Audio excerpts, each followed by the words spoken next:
بسم اللہ الرحمن الرحیم نحمدہ ونصلی علی رسولہ الکریم اما بعد اللہم صلی علی سیدنا و مولانا محمد وعلی آلہ واصحابہ وبارک وسلم کما تحب و ترضا عدد ما تحب و ترضا۔ بھائیوں بزرگوں، یہ اسلامی سال کا پہلا مہینہ محرم الحرام کا مہینہ ہے، جو اب قریب قریب ختم پر ہے۔ اس مہینے کے اندر تقریباً ساری دنیا میں حضرات صحابہ اکرام رضوان اللہ تعالی علیہم اجمعین کے خلاف شور شرابہ کیا جاتا ہے، اور جو صحابہ کے بدترین دشمن ہیں وہ اس مہینے کو صحابہ کے خلاف مناتے ہیں۔ لیکن اہل سنت والجماعت کی ایک بڑی تعداد یا تو اس بات کو جانتی نہیں یا پھر جان بوجھ کر نظر انداز کر رہی ہے۔ حالانکہ صحابہ اکرام کی جماعت وہ مقدس جماعت ہے جس کے بارے میں قرآن کریم کے اندر 750 آیات اللہ تعالیٰ نے نازل کی، اور صحابہ اکرام کی وہ جماعت جس کا انتخاب اللہ تعالیٰ نے اپنے پیغمبر حضرت اقدس محمد الرسول اللہ صلی اللہ تعالیٰ علیہ وسلم کے لیے کیا۔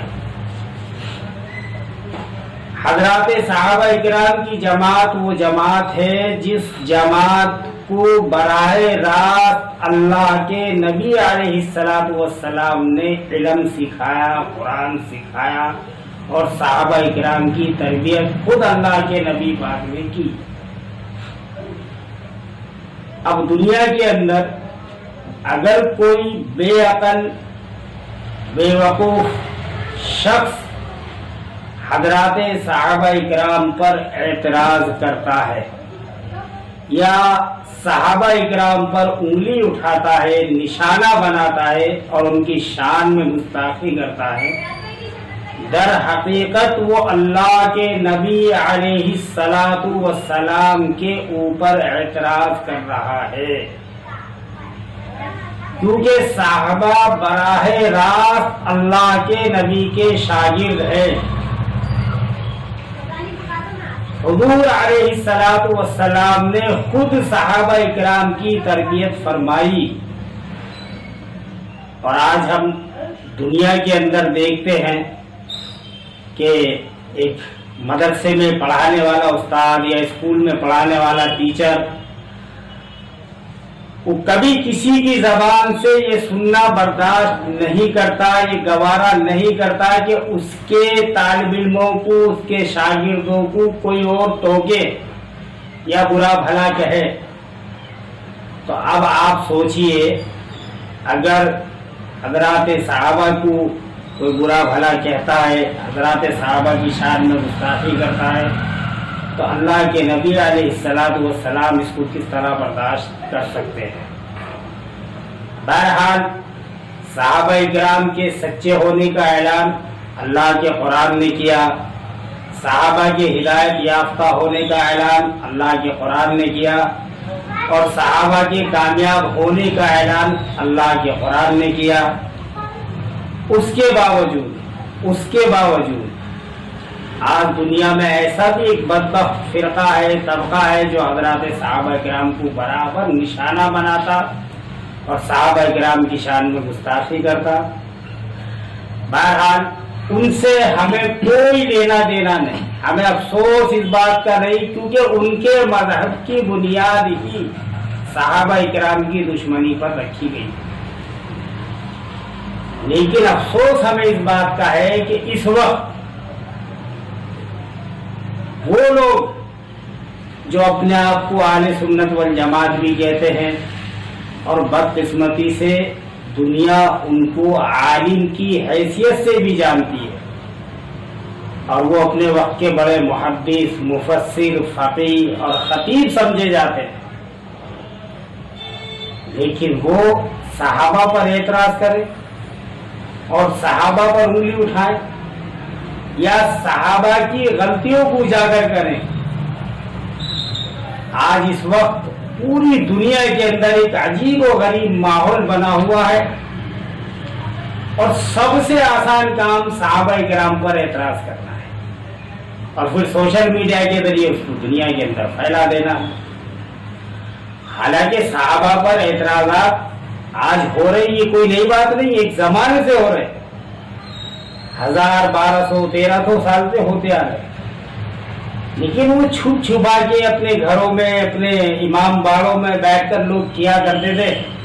لیکن آج ان کو اتنا حوصلہ کہاں سے ملا، اتنی ہمت کہاں سے ان کے اندر آئی کہ وہ اعلی اعلان سڑکوں پر آ کر، مجمع میں، کیمرے کے سامنے آ کر حضرات صحابہ کرام پر انگلیاں اٹھا رہے اور خصوصاً حضرت ابو بکر صدیق، حضرت عمر ابن خطاب، حضرت عثمان، حضرت امیر معاویہ رضی اللہ تعالی عنہما پر لعنتیں کی جا رہی کھلم کھلا. اور پھر ہمارے اندر ایسے لوگ موجود ہیں جو صحابہ کرام پر خود بھی اعتراض کر رہے اور کرنے والوں کا ساتھ بھی دے رہے. آپ ہمیشہ ایک بات یاد رکھیں، آپ کسی کو اپنا استاد سمجھیں، کسی کو اپنا پیر سمجھیں، اپنا بڑا سمجھیں، بے شک سمجھیں، کسی نے آپ کو نہیں روکا، آپ ان کا ادب احترام کریں، لیکن خدا نخواستہ اگر ان کی زبان سے کوئی جملہ ایسا نکلے جو شریعت کے خلاف ہو تو پھر آپ اتنی ہمت بھی رکھیں اور اتنی صلاحیت بھی رکھیں کہ آپ کہہ سکیں ان سے کہ حضرت یہ آپ کے الفاظ شریعت کے خلاف ہے، غلط ہیں. لیکن آج ایک بڑا طبقہ جو ہے وہ ایسا ہی ہے کہ ہمارے پیر صاحب نے کہا بس ٹھیک ہے، ہمارے استاد نے کہا بس ٹھیک ہے. تو بہرحال جو بڑے نام والے ہیں، جن کو دنیا ایک عالم کی حیثیت سے، محدث کی حیثیت سے، مفسر کی حیثیت سے جانتی ہے، ہزاروں ان کے معتقد ہیں دنیا کے اندر، لیکن آج جب ان کی زبان سے صحابہ کرام کے خلاف کلمات نکلے تو کیا وہ سارے کے سارے لوگ ان سے خفا ہوئے؟ ایسا ہو ہی نہیں سکتا. اگر آپ ان کے معتقدوں سے بات کرو گے تو آپ کو سمجھا دیں گے کہ حضرت کی بات بہت اونچی ہے، آپ سمجھے نہیں ان کی بات کا مطلب، وہ ایسا نہیں کہہ رہے تھے، وہ ایسا نہیں کہہ رہے تھے، آپ سمجھے نہیں. آج کل ہو یہ رہا ہے. اس لیے ہمیں سبق صرف یہ ملا ہے کہ صحابہ کو اپنا آئیڈیل بناؤ اور صحابہ کی محبت میں ڈوب جاؤ. جو صحابہ سے محبت کرے گا وہ گمراہ نہیں ہو سکتا، اور گمراہی کا پہلا قدم ہی یہی ہے کہ صحابہ کو غیر معتبر سمجھو اور صحابہ پر اپنا اعتبار کمزور کرو. یہ گمراہی کی طرف پہلا قدم. وہ شخص جو اپنے آگے کسی کو کچھ نہیں سمجھتا وہ بھی گمراہ ہونا ہے، یا وہ شخص جو اپنے استاد اور اپنے پیر کی بات کے سامنے کسی دوسرے کی بات سننے کے لیے تیار نہیں، وہ بھی گمراہ ہونا ہے. اور تاریخ موجود ہے، آپ غور کرو، مطالعہ کرو. مرزا غلام احمد قادیانی ملعون جس نے نبوت کا دعویٰ کیا کذاب نے، تو کیا تھا؟ کیا ماں کے پیٹ سے پیدا ہو گئی اس نے نبوت کا دعویٰ کرا، یا اس نے جوانی پاتے نبوت کا؟ نہیں، اس نے باقاعدہ ایک حلقہ تیار کیا. پہلے اس نے مناظر اسلام کا دعویٰ کرا ہے. میں مناظر اسلام ہوں، اسلام کے لیے مناظرے کرتا ہوں، میں ہندوؤں سے، عیسائیوں سے اور سکھوں سے اور جتنے بھی غیر مذہب ہیں. تو مسلمانوں کی تعداد اس کے قریب آتی چلی گئی. اسلام کے لیے اتنا کام کر رہا ہے یہ بندہ. پھر